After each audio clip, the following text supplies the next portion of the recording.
Best FM. Best FM. 101.2. Camara nekk président maison des cultures urbaines de Thiès MCU Thiès. Alors tey ñu woote woon daje bi fii nii pour waxtaan ak yéen journalistes yi di leen jaajëfal ci seen teewaay déjà ma nekk fii nii ak les acteurs des cultures urbaines de la région de Thiès mais nekk fi également avec des membres du bureau exécutif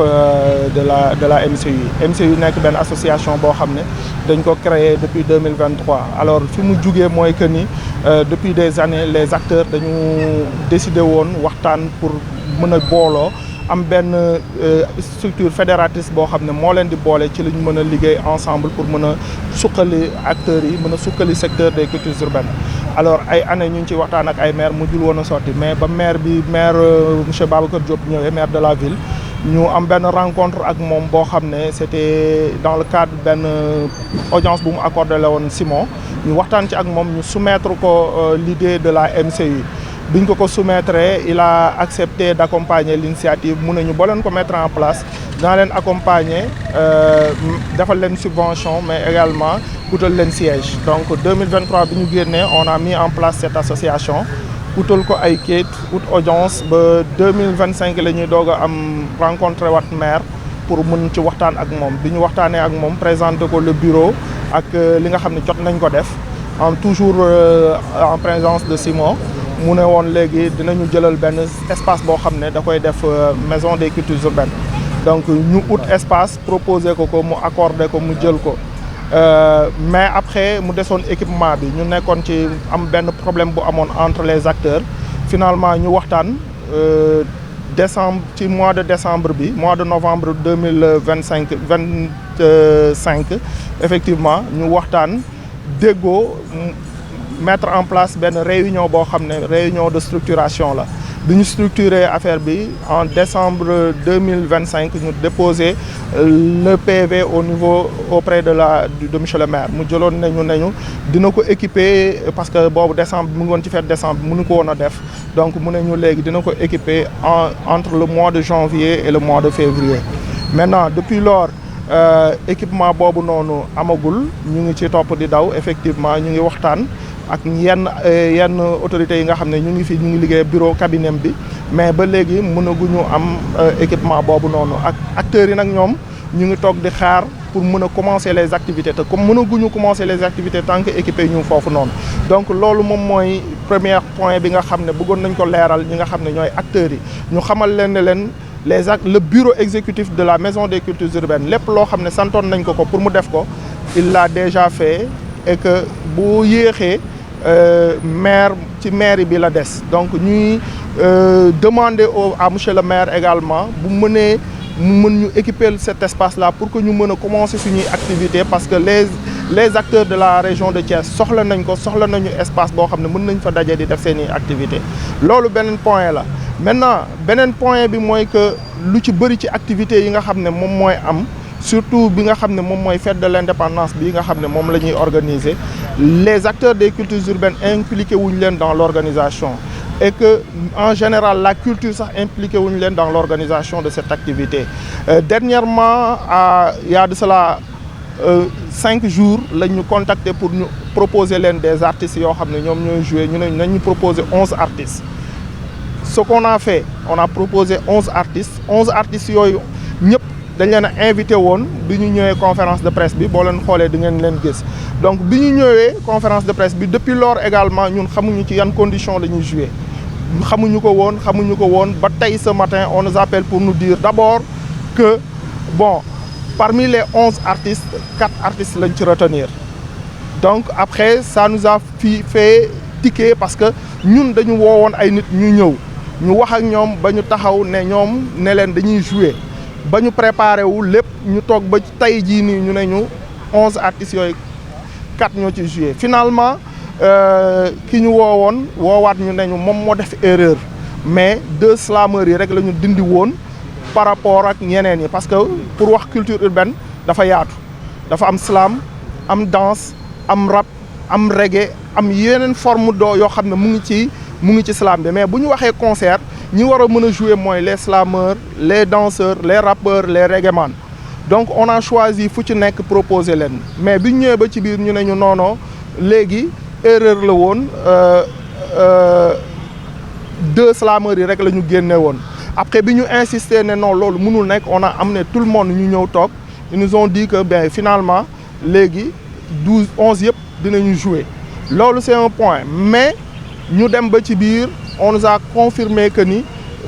cachet bi ñuy jox c'est vraiment très dérisoire et irrespectueux pour les artistes yi nga xam ne ñu ngi fi donc loolu moo tax ñun ñu defoon point de presse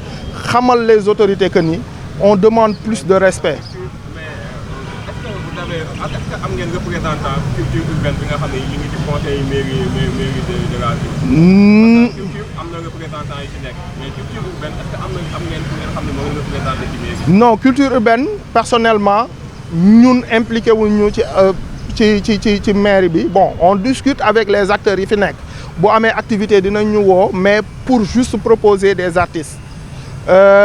mais. bii activité bii nga xam ne dañ koy def ñun kenn woowuñu ci ñu liggéey ci benn aspect de l'organisation de la fête alors que 4 avril ku ko wax activité festivité activité culturelle alors les acteurs des cultures en général war nañ leen mën a woo ñu waxtaanee ko xool lan lañ mën a def bu fekkee daa am ay manquement yoo xam ne am na sur le côté budget ñu xam ko ñu xam fu ñuy taxawee ñu xam lan la ñuy def mais rien n'a été fait ba ñu demandé ñu dernièrement nañu proposer des artistes sur les 27 artistes yi nga xam ne moom la maire proposé on nous a proposé 11 artistes amul problème même bu culture urbaine yaatoo on a fait un choix am ñu ñoo xam ne dañ leen a éliminer choisir ñeneen ñi alors que culture urbaine ku ko wax xoolal pléthore d'artistes bi nga xam ne mu ngi fi donc loolu c'est un problème mais amul problème c'est une activité d'un jour mën nañu choisir bàyyi mais ñu choisir ba ci biir ñu ne ñu non ñi ngeen choisir ñooñu dañ leen di éliminer indi ñeneen ça a posé le problème de respect des cultures en général mais des cultures urbaines en particulier. Sur le plan administratif sur le plan organisation maison des cultures urbaines mu ngi fonctionner parce que y a un bureau. am na kayit am na récépissé am na NINEA am na lépp lu mu war a am donc mu ngi fonctionner sur le plan bureau maintenant pour mu mën a def ay activités parce que xam nañu ni maire yi activités yi muy def mënul jël en compte tous les acteurs on voudrait pouvoir ñun en tant que acteur ñu am indépendance mën a organiser li nga xam ne moom mooy ay activités pour les acteurs mais loolu mënuñu ko def tant que maison des cultures urbaines bi nekkul en place.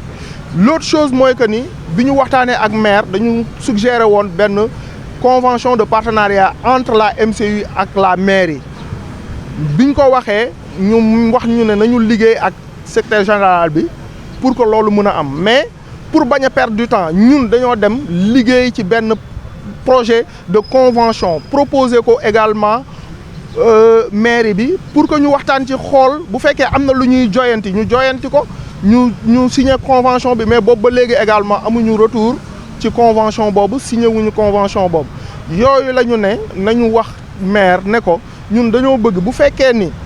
c'est possible ñu signer cette convention entre la mairie et la MCU ñu signer cette convention ñu équiper ñu suñu espace bi ñun ñu mën a commencer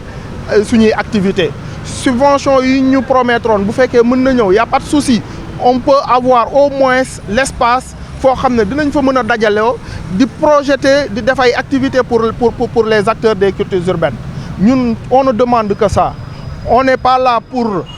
jéem a def bras de fer mais dafa am loo xam ne dañ ci waxtaanoon ba déggoo ci ak kilifa gi ñun suñu sañoon kilifa gi la mu wax ak ñun mu def ko parce que ñun tamit ay responsables lañ et les cultures urbaines boo jëlee culture urbaine nga gis jeunesse thiessoise la majorité et les jeunes et la majeure partie de cette jeunesse là mu ngi ci culture urbaine et acteurs yi ñu ngi représenter fépp Thiès partout dans le monde di gagner ay trophées di ko indil Thiès et lii nii également c'est une invite aux autres maires c'est pas simplement le maire de la ville moo fi nekk mais il y a d'autres maires yoo xam ne ñu ngi fi ñu ngi leen di wax nañ ñuy impliquer dans les activités des cultures yi nga xam ne moom moo am dans leur localité parce que acteurs yi fi nekk ci localité yooyu yëpp la ñu nekk. alors dama bëggoon a préciser benn affaire mooy que ni le 3 également am na concert buy am le 3 boobu noonu ñun studio Sankara mi nga xam ne moom moo gérer l'aspect technique contacté nañ ñu via des représentants à Thiès pour que ñu accompagner leen dans l'organisation technique. Maintenant sur le plan institutionnel, l'organisation, le choix des artistes et autres, am na artistes yu bëri yu ñuy woo nañu dañu bëgg jouer ñu xamal leen ne leen la MCU n'a jamais été impliquée dans le choix des artistes, dans l'organisation de cette activité ou le choix des artistes. Maintenant MCU jox na accord de principe am au studio Sankara pour accompagner ko dans l'organisation technique de cette activité et nous invitons les acteurs à venir ñu jàpp ci organisation bi pour le 3 au niveau du stadium Lat Dior de Thiès. Donc loolu moo waraloon point de presse bi di leen jaajëfal ci seen teewaay di leen remercier bu baax a baax. Merci beaucoup, bonsoir, je suis Mandiaye Camara. Je suis le président de la Maison des Cultures Urbaines de Thiès, MCU Thiès. Alors, la MCU Thiès est une association créée qui regroupe des acteurs des cultures urbaines de la région de Thiès, qui a été créée en 2023 suite à une rencontre qu'on a eue avec le maire de la ville de Thiès. Parce que depuis des années, nous courons derrière une Maison des Cultures Urbaines qui fédérerait tous les acteurs des cultures au niveau de la région. Alors en 2023, suite à une rencontre que monsieur le maire a eue avec Simon, nous en avons profité sur son invitation pour le rencontrer et lui proposer la Maison des Cultures Urbaines. Alors il a pris l'engagement de nous accompagner si toutefois nous mettons en place cette Maison des Cultures Urbaines. Ce qui a été immédiatement fait et nous avons demandé une audience et jusqu'en 2024, on n'a pas pu avoir cette audience. On a été obligé de passer encore par Simon pour avoir l'audience et discuter avec le maire, lui présenter le bureau. Et nous avons tous les documents administratifs nécessaires, un récépissé, un INEA et tout. Maintenant, le maire avait pris l'engagement maintenant de nous prendre un site. En 2025, début 2025, il a pris l'engagement. Nous lui avons présenté un site qui pourrait abriter les bureaux, les locaux de la MCU, qu'il a pris en location. Mais il ne restait que l'équipement. Et nous sommes restés des mois pour réclamer l'équipement. Maintenant, il y a eu un problème entre les acteurs des cultures urbaines. Et il nous a appelés dans son bureau. Nous avons discuté et nous avons trouvé un accord pour mettre en place une réunion de structuration, ce qui a été fait. Et nous lui avons proposé le PV de la réunion de structuration depuis décembre 2025. Il avait pris l'engagement maintenant de l'équiper entre janvier et février. Maintenant, entre janvier et février, on est en fin mars. Jusqu'à présent, nous courons derrière cet équipement, ça n'a pas été fait. Donc, ce que nous demandons à monsieur le maire, c'est vraiment de faire de sorte que ce siège soit effectif pour que les acteurs puissent mener leurs activités. L'autre point, c'est l'implication des cultures dans les activités de la mairie, mais également des cultures urbaines en particulier. Donc, dernièrement, durant les fêtes de la 4 avril, nous n'avons jamais été impliqués dans aucune activité, dans aucune réunion de préparation. Avant-hier, il y a 5 jours, on nous a demandé de proposer 11 artistes pour jouer le 5. Ce que nous avons fait, ces 11 artistes on nous a demandé de les convoquer à la conférence de presse pour une rencontre avec le maire. Mais après cette conférence de presse, aujourd'hui, ce matin, on vient nous dire que sur les 11 artistes qui étaient présents, on ne sélectionne que 4 artistes pour une première fois. Ce qui nous a fait vraiment mal et ce qu'on a pris comme un manque de respect. Après, il nous a été dit que c'est une erreur de la part de la personne qui gérait l'activité et que ce n'était que les 2 slameurs qui ont été retirés de la liste. Et pour rappel, les cultures urbaines, il y a beaucoup de filières. Il y a le rap, le slam, la danse, le reggae, entre autres. Mais quand il s'agit d'un spectacle, d'une activité, d'un concert, ce sont les slameurs, les rappeurs, les reggaeman et les danseurs qui sont pris en compte. Maintenant, après, on dit que non, puisqu'il y a un problème, ils ont entendu peut-être que nous allons faire un point de presse. Ils nous disent que, bon, même les 2 slameurs qui étaient retirés seront remis dans le lot. Jusqu'à aujourd'hui, à 15 h, nous ne savions pas dans quelles conditions les acteurs allaient jouer. Donc on nous a donné un montant qui vraiment est très dérisoire pour les acteurs qui sont à Thiès pour qu'ils puissent jouer au concert. Ce qui fait que nous avons pris la décision de ne pas participer à cette activité. Au niveau de la mairie, il n'y a pas de représentant effectivement des cultures urbaines. Je suis le président. Nous collaborons, peut-être on nous invite souvent des fois à des activités où nous venons participer, mais nous n'avons pas réellement de représentants au sein de la mairie.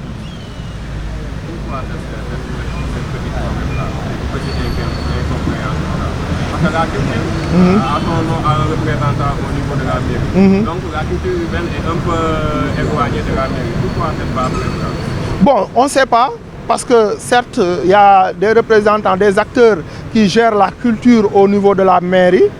Et nous, ce qu'on demande, c'est qu'à chaque fois qu'il y a une activité, qu'on implique les acteurs. Pas simplement les acteurs des cultures urbaines, mais tous les acteurs, qu'on discute avec eux. S'il y a des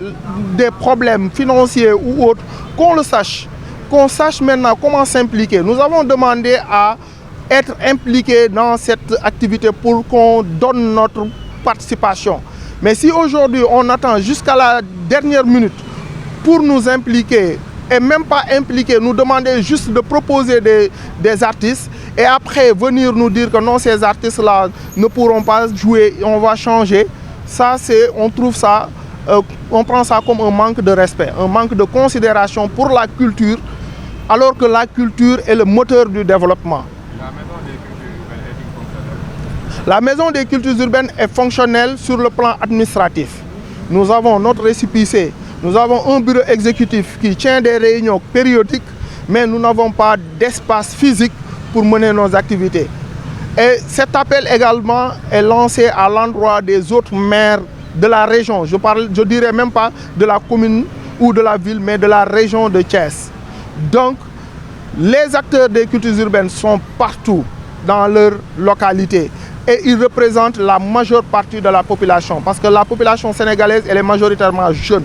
Donc, impliquons les acteurs dans les activités et donnons-leur un peu plus de respect. Donc, c'est tout ce qu'on demande aux autorités locales. De surcroît, le maire de la ville qui a pris un engagement à notre encontre, que cet engagement soit respecté et qu'on puisse mener nos activités. Donc, c'est tout ce qu'on demande. Alors, merci beaucoup. Donc, je voulais juste revenir par rapport à l'activité également du 3. Donc, nous avons été invités à participer dans l'organisation par ceux qui organisent l'aspect technique. Le studio Sankara nous a contactés en tant que structure représentant les cultures urbaines pour pouvoir participer. Mais l'organisation institutionnelle est régie par le ministère de la Culture. Sur le choix des artistes, il y a des artistes qui nous appellent pour demander à jouer. On leur dit que la Maison des cultures urbaines n'a jamais été impliquée dans le choix des artistes. Il faut que cela soit clair également auprès des artistes pour qu'ils sachent que nous n'avons jamais été impliqués dans le choix des artistes. Donc, mais n'empêche que nous allons accompagner, nous avons donné notre accord de principe au studio Sankara qui gère l'aspect technique pour l'accompagner dans l'organisation de cette activité. Donc merci encore une fois aux journalistes d'être venus. Best FM 101.2